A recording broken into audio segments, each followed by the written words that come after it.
সরকারি, আধা সরকারি, স্বায়ত্তশাসিত সংস্থা, রাষ্ট্রায়ত্ত ব্যাংক এবং সরকারি অনুদানপ্রাপ্ত বিশ্ববিদ্যালয়সহ বিভিন্ন প্রতিষ্ঠানের কর্মকর্তা-কর্মচারীদের বেতন ভাতা বাড়ানোর উদ্যোগ নিয়েছে জাতীয় বেতন কমিশন।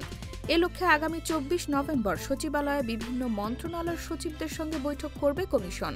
তবে নির্বাচনের পর নতুন সরকারি পে স্কেল বাস্তবায়ন করবে। অর্থ উপদেষ্টার এমন বক্তব্যে অসন্তোষ চরমে উঠেছে সরকারি চাকরিজীবীদের মধ্যে। চাকরিজীবীরা দাবি করছেন, যেহেতু অন্তর্বর্তী সরকারি নতুন পে কমিশন গঠন করেছে, তাই এই সরকারের মেয়াদেই পে স্কেল ঘোষণা করতে হবে।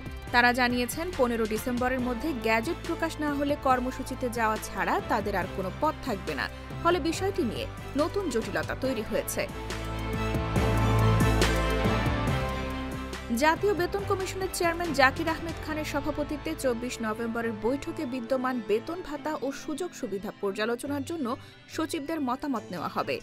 এর আগে ১ থেকে ১৫ অক্টোবর সাধারণ নাগরিক, সরকারি চাকরিজীবী ও বিভিন্ন প্রতিষ্ঠানের কাছ থেকে অনলাইনে মতামত সংগ্রহ করে কমিশন।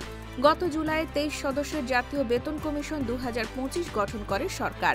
প্রথমে অর্থ উপদেষ্টা ঘোষণা দিয়েছিলেন, বর্তমান সরকারের আমলেই নতুন পে স্কেল কার্যকর হবে, কিন্তু পরে তিনি বলেন, নির্বাচিত সরকারই চূড়ান্ত সিদ্ধান্ত নেবে। এই পরিবর্তিত অবস্থানেই ক্ষুব্ধ চাকরিজীবীরা।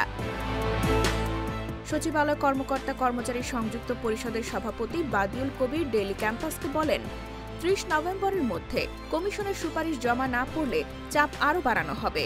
১৪ নভেম্বর জাতীয় প্রেস ক্লাবে সরকারি কর্মচারী দাবি আদায় ঐক্য পরিষদের সমাবেশে নেতারা ১৫ ডিসেম্বরের মধ্যে গ্যাজেট প্রকাশ ও ১ জানুয়ারি থেকে নবম পে স্কেল কার্যকরের দাবি জানান।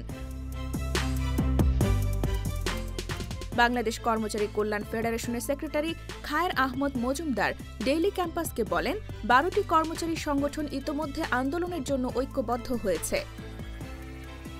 ১১ থেকে ২০ গ্রেড ফোরামের সাধারণ সম্পাদক মাহমুদুল হাসান ডেইলি ক্যাম্পাসকে বলেন, দাবি না মানলে বিক্ষোভ, মহাসমাবেশ ও কর্মবিরতির মতো কর্মসূচি আসতে পারে। চাকরিজীবীদের স্পষ্ট ঘোষণা, ১৫ ডিসেম্বরের মধ্যে গ্যাজেট প্রকাশ না হলে তারা কঠোর আন্দোলনে নামবেন।